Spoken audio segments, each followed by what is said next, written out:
Wakil Bupati Bovendigul mengapresiasi program bantuan pangan dari pemerintah pusat yang dinilai mampu meringankan beban masyarakat, terutama di wilayah kampung. Pemerintah Kabupaten Bovendigul melalui BKPSD menegaskan bahwa proses pelantikan pejabat eselon 3 dan 4 pada 17 Maret 2026 telah dilaksanakan sesuai mekanisme dan regulasi nasional berbasis sistem Badan Kepegawaian Negara. Halo, selamat pagi Bapak Mama, Bapak Saudara dong semua. Jumpa lagi bersama saya Saveria Dunggil dalam tayangan Info Digul. Edisi hari ini Senin 4 Mei 2026. Selain topik berita tadi, sejumlah berita akan kami sajikan untuk Anda. Inilah Info Digul selengkapnya.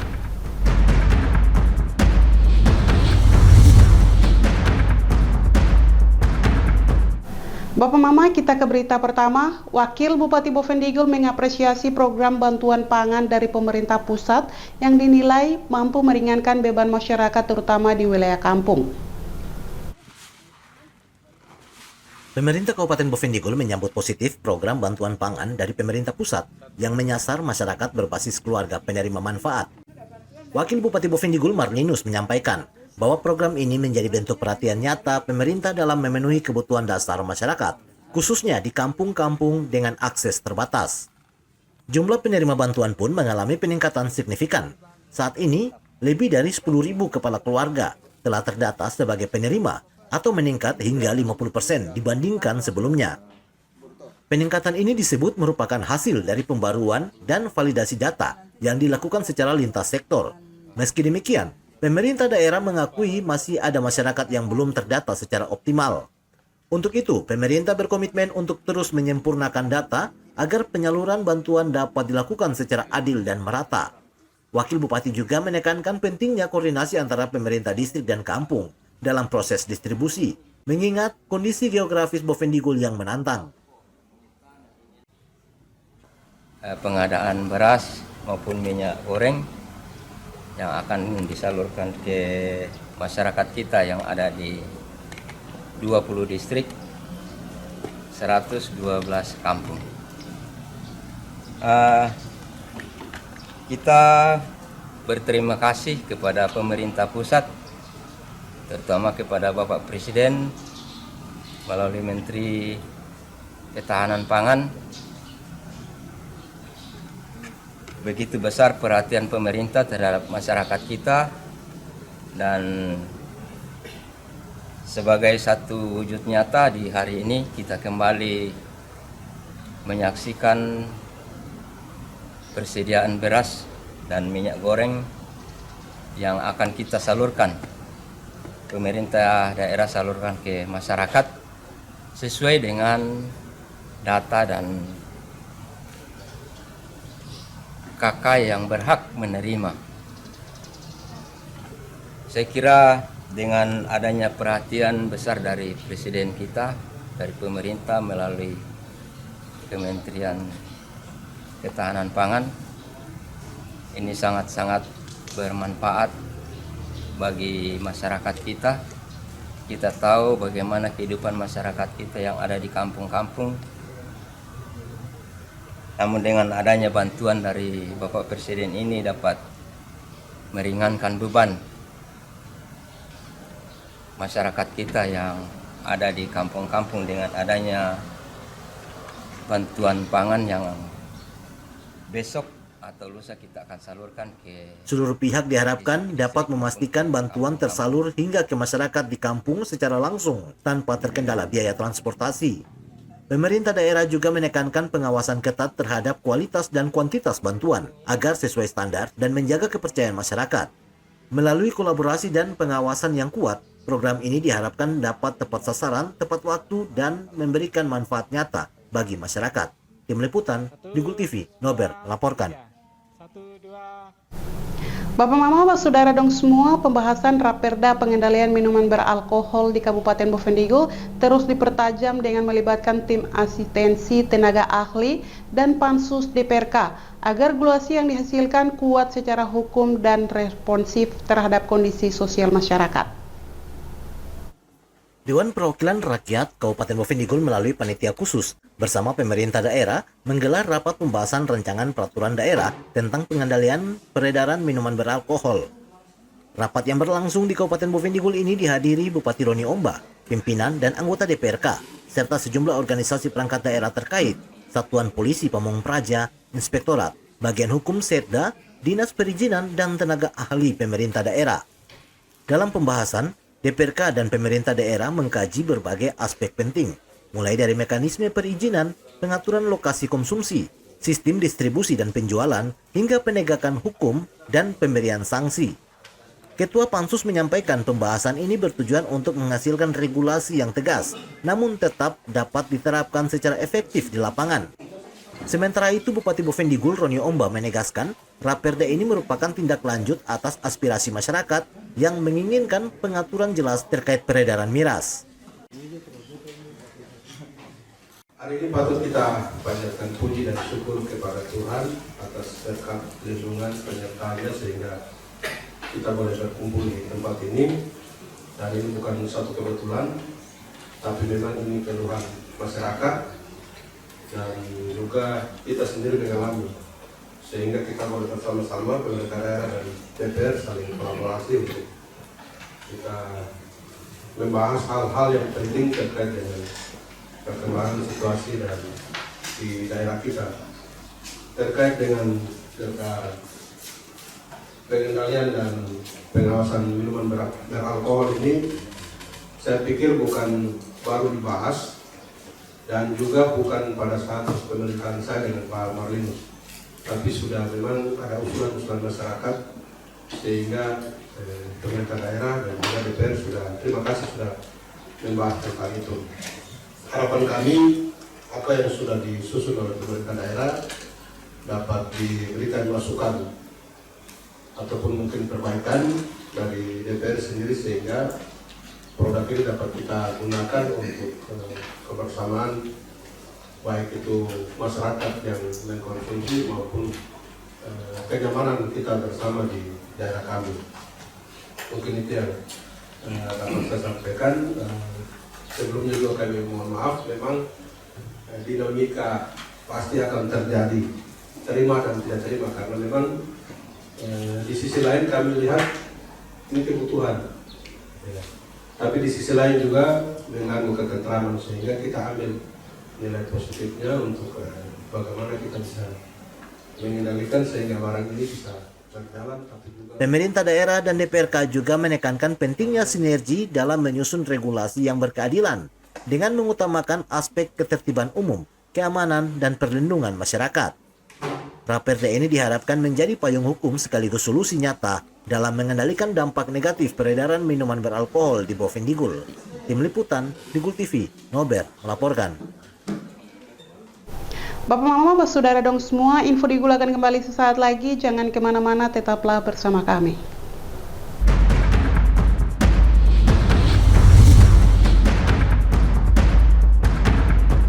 Hari ini kami mengeluarkan peraturan menteri turunan dari PP Tunas. Melalui peraturan ini, pemerintah menunda akses akun anak di bawah 16 tahun pada platform digital beresiko tinggi, termasuk media sosial dan layanan jejaring. Ini artinya Indonesia menjadi negara non-barat pertama dalam penundaan akses anak di ruang digital sesuai usia. Dasarnya jelas, anak-anak kita menghadapi ancaman yang semakin nyata, mulai dari paparan pornografi, perundungan siber, penipuan online, dan yang paling utama, adiksi. Pemerintah hadir agar orang tua tidak lagi bertarung sendirian melawan raksasa algoritma. Tahap implementasi dimulai tanggal 28 Maret 2026, akun anak di bawah usia 16 tahun pada platform beresiko tinggi mulai dinonaktifkan, dimulai dari platform YouTube, TikTok, Facebook, Instagram, Thread, X, Bigo Live, dan Roblox. Proses ini akan dilakukan secara bertahap sampai semua platform menjalankan kewajiban kepatuhannya. Kami sadar implementasi peraturan ini mungkin menimbulkan ketidaknyamanan di awal, anak-anak mungkin mengeluh dan orang tua mungkin bingung menghadapi keluhan anak-anaknya. Namun kami meyakini bahwa ini adalah langkah terbaik yang harus diambil oleh pemerintah di tengah kondisi darurat digital. Langkah ini kita ambil untuk merebut kembali kedaulatan masa depan anak-anak kita. Kita ingin teknologi itu memanusiakan manusia, bukan menumbalkan masa kecil anak-anak kita. Lapor layanan aspirasi dan pengaduan online rakyat. SP4N merupakan sistem pengelolaan pengaduan pelayanan publik nasional, adalah integrasi pengelolaan pengaduan pelayanan publik secara berjenjang pada setiap penyelenggara dalam kerangka sistem informasi pelayanan publik. Adapun layanan aspirasi dan pengaduan online rakyat, Lapor, adalah aplikasi umum pengelolaan pengaduan pelayanan publik yang melalui berbagai platform seperti website lapor.go.id, aplikasi mobile, dan sebagainya. Cara melapor yang baik dan benar melalui form pengaduan di Lapor. Bagaimana sih cara melapor yang baik dan benar melalui form pengaduan? Pertama-tama, ketahui dahulu arti dan fungsi dari form pengaduan. Pengaduan adalah penyampaian keluhan yang disampaikan kepada pengelola pengaduan pelayanan publik pada instansi pemerintah atas pelayanan pelaksana yang tidak sesuai dengan standar pelayanan atau pengabaian kewajiban dan atau pelanggaran larangan oleh pengelola pengaduan pelayanan publik. Kedua, pastikan hal-hal berikut ini sebelum Anda melapor. Yang pertama, laporan Anda relevan dengan kinerja pemerintah. Kedua, menggunakan bahasa Indonesia yang baik dan benar. Ketiga, bukan merupakan ujaran kebencian, sara, dan caci maki. Dan keempat, bukan merupakan laporan yang sudah disampaikan dan masih dalam proses penanganan. Terakhir, perhatikan kolom-kolom yang wajib dan opsional untuk diisi. Untuk kolom wajib yang pertama yaitu judul laporan, merupakan kesimpulan dari suatu permasalahan, inti dari suatu laporan yang disampaikan. Kedua, isi laporan, menceritakan kronologis kejadian yang ingin dikeluhkan. Jika dibutuhkan, sertakan juga data diri Anda berupa nama dan NIK, serta keterangan lainnya seperti nomor KIP, BPJS, KKS, PKH, KPS. Ketiga, tanggal kejadian. Tanggal ketika Anda menerima pelayanan yang kurang memuaskan. Keempat, lokasi kejadian. Lokasi Anda menerima pelayanan yang kurang memuaskan. Lebih spesifik, Anda menginput lebih baik. Untuk kolom opsional yang pertama, instansi tujuan. Instansi yang berwenang terhadap pengaduan yang diberikan. Kedua, kategori laporan. Kategori yang sesuai dengan laporan yang diadukan. Ketiga, anonim. Membuat nama Anda tidak muncul pada halaman publik SP4N Lapor. Keempat, rahasia. Membuat laporan Anda tidak muncul pada halaman publik SP4N Lapor. Misalnya pada isi laporan, Anda menyertakan nomor identitas. Maka jika pertimbangannya demi keamanan data Anda, sebaiknya dirahasiakan. Pastikan Anda mencentang anonim dan rahasia untuk laporan yang bersifat sensitif dan mengandung data diri. Kelima, lampiran. Data dukung laporan Anda berupa gambar, dokumen, dan video dengan maksimal upload 2 MB. Anda bisa melakukan upload lebih dari 1 dokumen. Untuk alur kerja SP4N Lapor. Tulis laporan dan keluhan Anda secara jelas dan lengkap. Kemudian, laporan Anda akan diverifikasi dan disampaikan ke instansi berwenang. Berikutnya, laporan Anda akan ditindaklanjuti dan dibalas. Setelah itu, Anda bisa memberikan tanggapan atas balasan. Terakhir, laporan Anda akan ditindaklanjuti hingga selesai. Untuk menyampaikan laporan, pertama Anda bisa mengunjungi halaman www.lapor.go.id. Setelah itu, terlebih dahulu membuat akun dengan mengisi data diri secara lengkap dan benar. Setelah Anda memiliki akun, maka Anda bisa membuat laporan. Yang pertama adalah memilih jenis laporan. Hal ini bisa berupa aduan, aspirasi, maupun permintaan informasi. Kemudian tuliskan judul laporan Anda, berikutnya tuliskan isi laporan Anda secara jelas, menggunakan bahasa Indonesia yang baik dan benar serta sopan. Pembagian waktu dan lokasi kejadian. Pilih instansi tujuan serta kategori laporan. Anda bisa menambahkan lampiran berupa foto maupun dokumen. Sebagai pendukung, terakhir setelah lapor, maka laporan Anda telah selesai.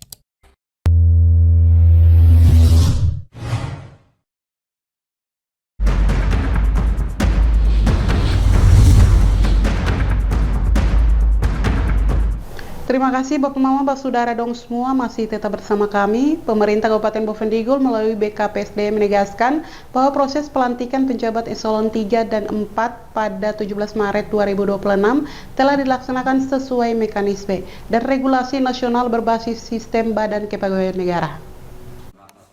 Pemerintah Kabupaten Bovendigul memastikan proses pelantikan aparatur sipil negara atau ASN berjalan sesuai aturan.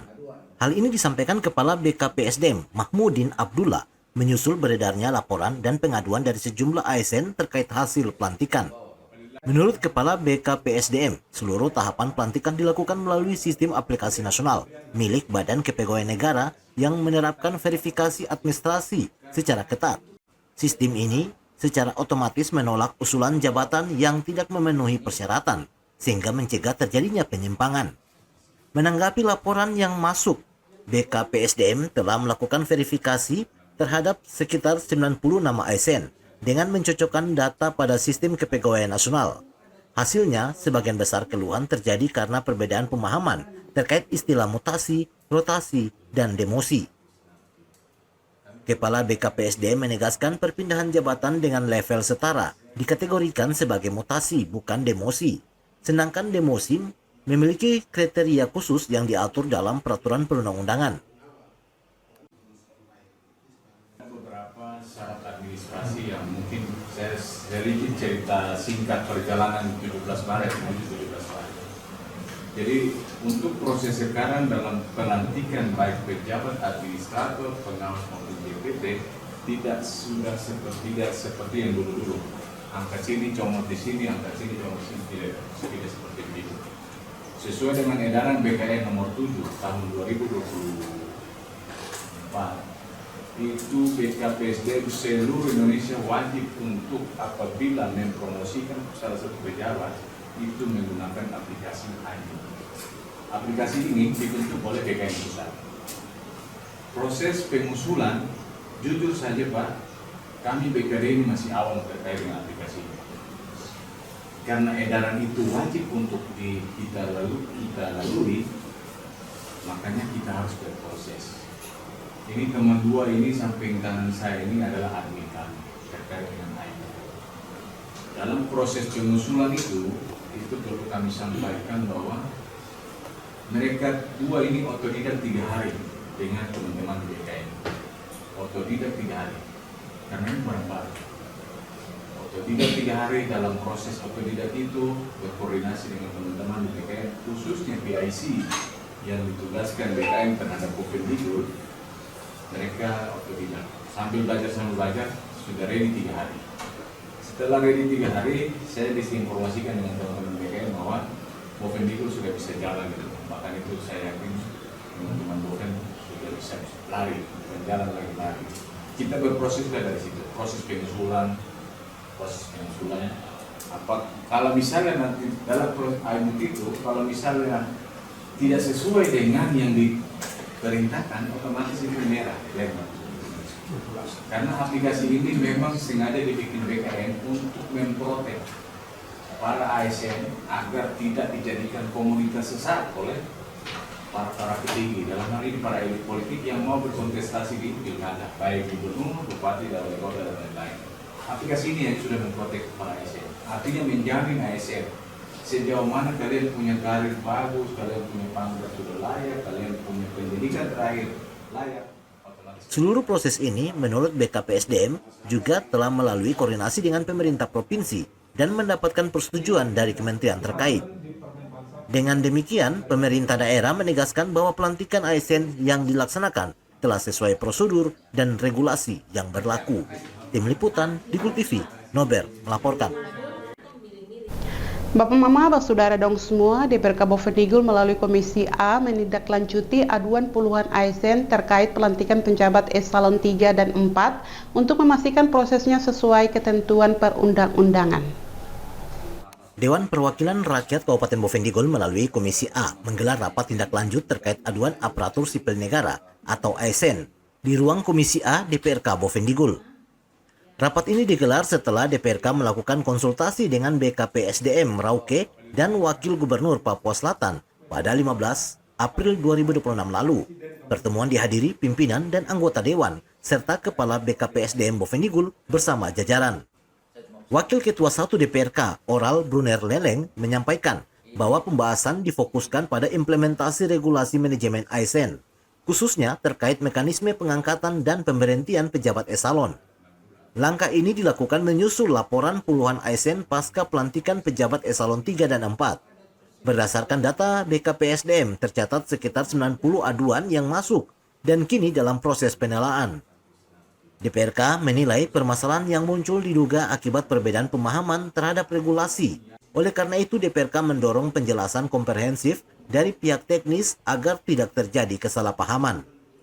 Ada beberapa hal yang perlu saya sampaikan dan perlu kita lihat. Ini persoalan antara salah persepsi mengenai aturan.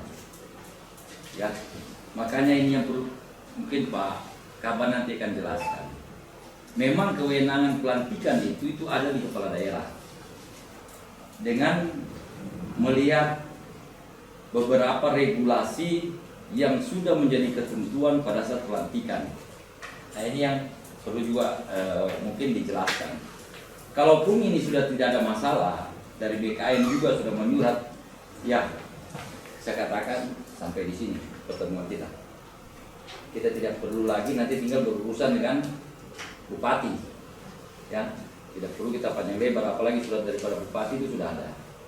Oleh karena itu, untuk meyakinkan teman-teman di Komisi A yang menjadi tuntutan dari teman-teman ASN kemarin yang masalah ada yang demosi, tolong dijelaskan sesuai dengan regulasi supaya kami juga paham. Kami juga dari DPR khusus Komisi A juga mendapat informasi, kadang-kadang kami juga emosional, kok kenapa seperti itu, regulasinya seperti ini. Untuk memproses itu ya kita hadirkanlah BKD sesuai dengan aturan. Mungkin itu saja yang perlu saya sampaikan. Kalaupun masih ada persoalan-persoalan, saya rasa nanti ditindaklanjuti juga. Selain itu, DPRK menegaskan bahwa seluruh proses administrasi kepegawaian, termasuk kenaikan pangkat, harus dilaksanakan tanpa pungutan biaya sesuai aturan yang berlaku. DPRK berkomitmen mengawal proses ini agar berjalan transparan, objektif, dan sesuai ketentuan. Tim Liputan, Digul TV, Nober melaporkan. Bapak Mama, Bapak Saudara dong semua, info Digul akan kembali sesaat lagi. Jangan kemana-mana, tetaplah bersama kami.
Sehat dimulai dari pemeriksaan dini.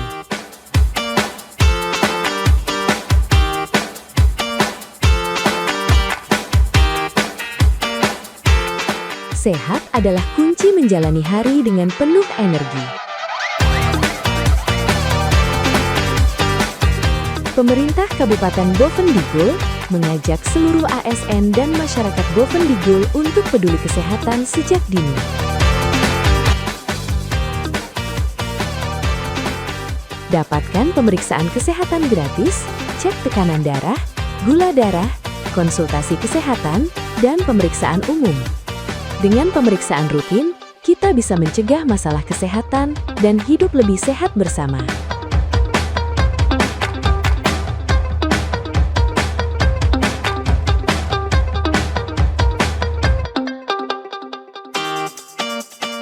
Datang dan manfaatkan layanan kesehatan gratis di pusat layanan kesehatan terdekat.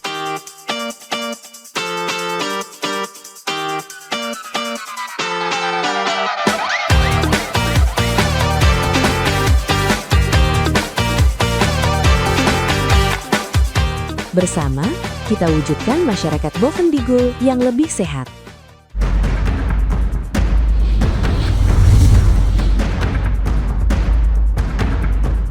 Terima kasih Bapak Mama, Saudara dong semua. DPRK Bovendigul bersama pemerintah daerah menggelar pembahasan Raperda pengendalian peredaran minuman beralkohol untuk menghadirkan regulasi yang komprehensif dan melindungi masyarakat. Pemerintah Kabupaten Bovendigul bersama DPRK terus mematangkan pembahasan rencana peraturan daerah tentang pengendalian peredaran minuman beralkohol. Pembahasan ini melibatkan tim asistensi, tenaga ahli, serta panitia khusus DPRK dengan tujuan menghasilkan regulasi yang komprehensif dan dapat diterapkan secara efektif di masyarakat. Ketua tim asistensi sekaligus Kepala Bagian Hukum Setda Bovendigul, Joko Kohari, menyampaikan bahwa Raperda ini merupakan inisiatif pemerintah daerah yang telah melalui berbagai tahapan, mulai dari uji publik hingga harmonisasi dengan Kementerian Hukum dan HAM. Menurutnya, Raperda ini disusun untuk menjadi instrumen pengendalian yang mampu menekan dampak negatif peredaran miras serta menciptakan ketertiban dan kenyamanan di tengah masyarakat. Apa yang disampaikan oleh pimpinan Pansus atau Ketua KPK, tentunya usulan kami, usulan Raperda inisiatif ini berdasarkan pada ketentuan peraturan perundang-undangan yang berlaku. Sebagaimana kita sudah bersama bahwa kita sudah memiliki perda pelarangan, tapi dinamika terhadap perda pelarangan kita setelah kita melihat dinamika dan kajian atau terhadap aturan lebih tinggi, yaitu Perpres 74 tahun 2013 itu tentang pengendalian dan pengawasan minuman beralkohol. Sehingga apa disampaikan oleh Pak Bupati tadi cukup benar bahwa dengan adanya perda pengendalian ini diharapkan nantinya terhadap dinamika ketertiban, kenyamanan di masyarakat akibat dampak minuman beralkohol ini lebih terkendali peredarannya. Itu jadi pertimbangan pemerintah daerah sehingga mengajukan Raperda inisiatif pengendalian dan pengawasan minuman beralkohol. Selanjutnya, karena ini perda inisiatif pemerintah daerah, tentunya kami berharap dari Pansus yang kami hormati bisa memberikan masukan saran dan pendapat guna penyempurnaan Raperda kita. Nanti kita akan sampaikan pasal per pasal dan langsung ditanggapi. Dan itu saja di sini kami hadirkan ahli penyusun nanti bisa memberikan pertimbangan. Sementara itu, anggota Pansus DPRK dari Partai Golkar, Bernolfus Tingge, menekankan pentingnya regulasi yang berpihak pada perlindungan masyarakat, termasuk penegasan sanksi dan pengaturan zona peredaran. Dari peraturan yang dibuat itu, lalu kita menilai bahwa ada beberapa poin di dalamnya yang memberi kesan itu menguntungkan pengusaha. Jadi seolah maksud peraturan itu dibuat untuk melindungi masyarakat, kita ini kurang terakomodir di dalam poin-poin. Jadi kesannya ini untuk melindungi pengusaha atau dibuat untuk mengizinkan supaya orang bisa jual minuman keras bebas di Bovendigul itu. Kesannya begitu. Jadi ada beberapa poin yang kita telah ubah. Apakah hasil evaluasi kita itu sudah disampaikan ke Pemda atau baru kita mau bahas sekarang? Baru mau disampaikan. Jadi itu yang nanti kita kaji baik. Misalnya sanksi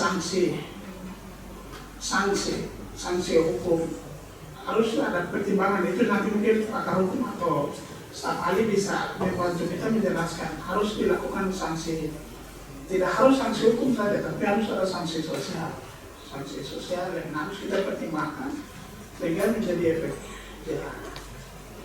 terhadap konsumen kita. Terus peraturan yang dibuat ini harus melindungi masyarakat kita, jadi tidak memberi kesan seolah-olah justru sebaliknya. Jadi justru kita buat untuk melegalkan pengusaha miras.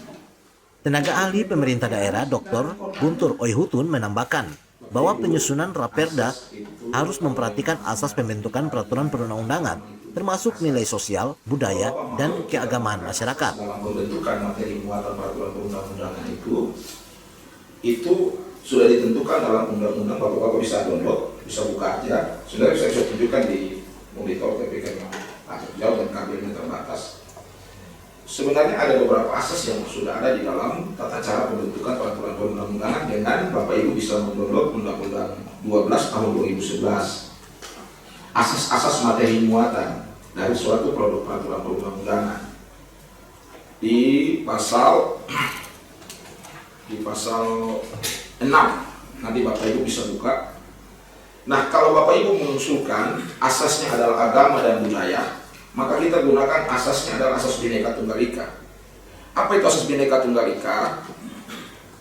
Itu akan menjadi penggabungan, jadi bisa ditambahkan asas Bhinneka Tunggal Ika dari saran Bapak Ibu Dewan, yaitu bunyinya begini. Yang dimaksud dengan asas Bhinneka Tunggal Ika adalah bahwa materi muatan peraturan perundang-undangan harus memperhatikan keragaman penduduk, agama, suku, dan golongan, kondisi khusus daerah serta budaya dalam kehidupan bermasyarakat, berbangsa dan bernegara.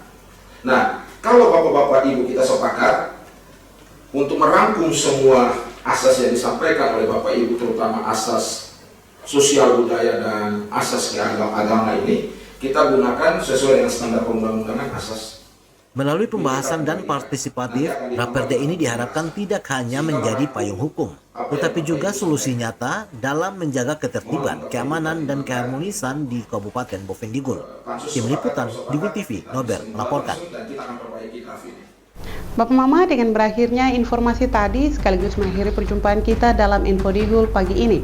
Terima kasih atas kebersamaan Bapak Mama dong semua dan terimalah salam persaudaraan kita. Nup bagen, gu bagenep, nup bagen. Saya ada karena kamu ada karena saya ada. Saya Saferia Dunggiop mewakili seluruh kerabat redaksi yang bertugas mohon pamit undur diri. Selamat pagi dan sampai jumpa.